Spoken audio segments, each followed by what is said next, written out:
तपाईलाई निलसको भान्सामा आज पाक्दैछ पनिर र काबुली चनाको मिठो तरकारी।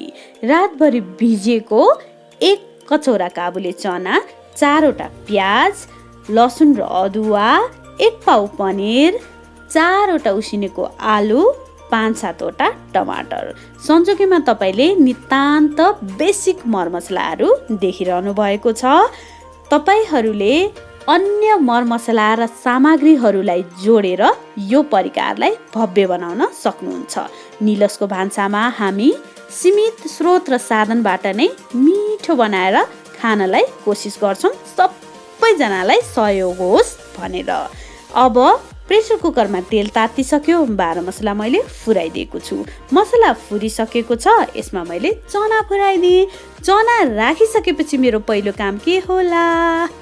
मलाई सुरुवातदेखि हेर्दै हुनुहुन्छ भने म पहिला नुन हाल्छु। किन हाल्छु त्यसको पनि कारण मैले बताइसकेको छु। 5 मिनेट हाई फ्लेममा मैले यो चनालाई भुटेँ। यसमा म राख्न जाँदैछु प्याज। प्याज मैले पहिले नै फुराइन। चना हामी एकछिन पकाउँछौं, डढ्न सक्छ। अब एकछिन चना र प्याज फेरि सँगै पाके। लसुन र अदुवा राखेको छु।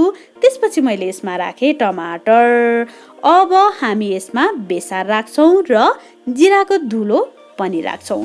उसिनेको छ हाम्रो आलु, त्यसैले अब चाहिँ हामीले आलुलाई राख्यौं। तपाईहरूले चाहिँ आलुलाई पहिले चनासँग भुट्दिनु होला। अब हाम्रो मसला मजाले पाक्दैछ, घरभरि यस्तो मिठो बास्ना चलिरहेछ नि।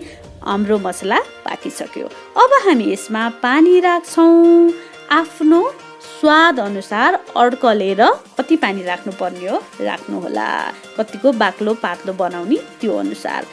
प्रेसर कुकरलाई मिडियम आँचमा 5 सिटी लगाइदिन्छौँ र सिटी आफै जाओस् भनेर साइडमा छोडिदिन्छौँ।